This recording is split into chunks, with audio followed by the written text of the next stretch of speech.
So from about 6 weeks on after having your baby, another quite restorative posture to do is supported Setu Bandha Sarvangasana, so the supported bridge pose. This is safe to do if you are still bleeding, but because it's a little bit of a back bend, you know, depending on how your back is, depending on how your energy is, perhaps just wait a little bit longer. You will find you will get more energy once the bleeding has stopped. So we're going to do it today using a couple of bolsters. So I've got a bolster vertical. I've also on the wall got a bolster horizontal, and I've just popped a half-fold blanket on top just so it's the same height as this one.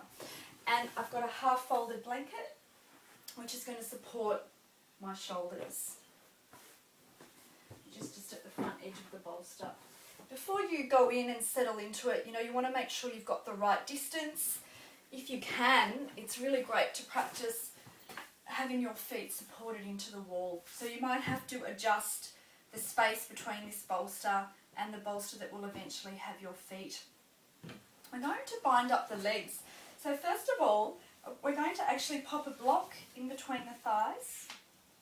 We're going to work with 2 belts just so you get the leg work, you get the support for the lower back, and get the leg work connecting up into the pelvis, into the lumbar spine. This is very healing for the pelvic region for women. The first belt is going to go right at the upper thigh, buckle in the middle, make it nice and firm.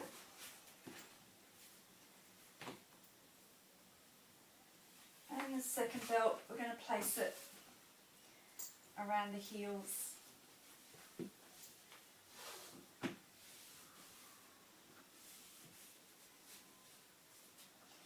Keep the legs down, the knees bent to lie back just to protect your back. So we're going to sit right in through the bolster, gently lying back until the shoulders touch.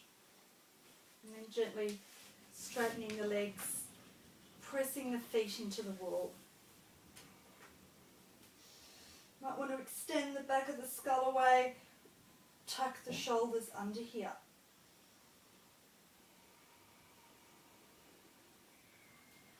Like we explored in shoulder stand, you know, you want to watch you're not tight in the throat. So perhaps you might need a little bit more height. You know, you can even just, with this blanket, fold it up a little bit more to support you in the neck, to keep this soft. The front edge of the bolster is roughly in the middle of my shoulder blades to create that lift for the chest, the spreading of the front ribs, making sure the shoulders are tucked under and down. You can rest the hands out to the side.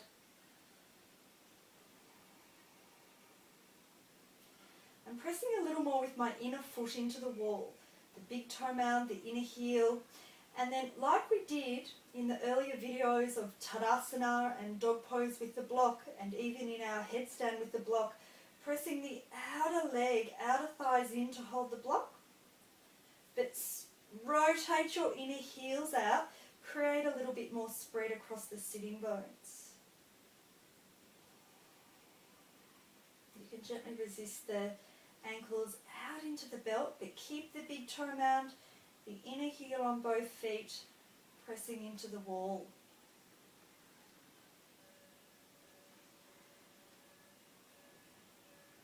And making sure the upper buttock flesh is extending away from the lower back. So you've got the length through the lumbar spinal vertebrae here. And also as you press the outer thighs in, we want to gently feel the top of the inner thighs rotating down to the bolster. Tucking the shoulders under. Feel that lift from the middle, upper back.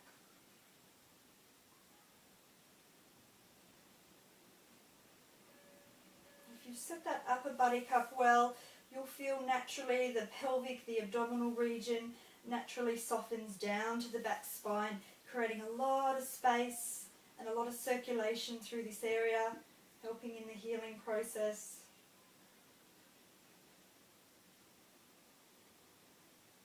Come up, we're going to gently bend the knees.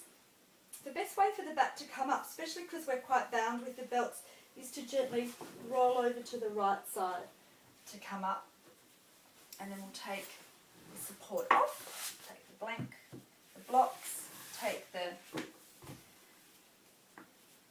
belt, and then to release, we're going to move this bolster away. To release a little more into the lower back, we're just going to pop a blanket on the heels, knees a little bit wider than the hips, and we're going to rest forward, Adho Mukha Virasana.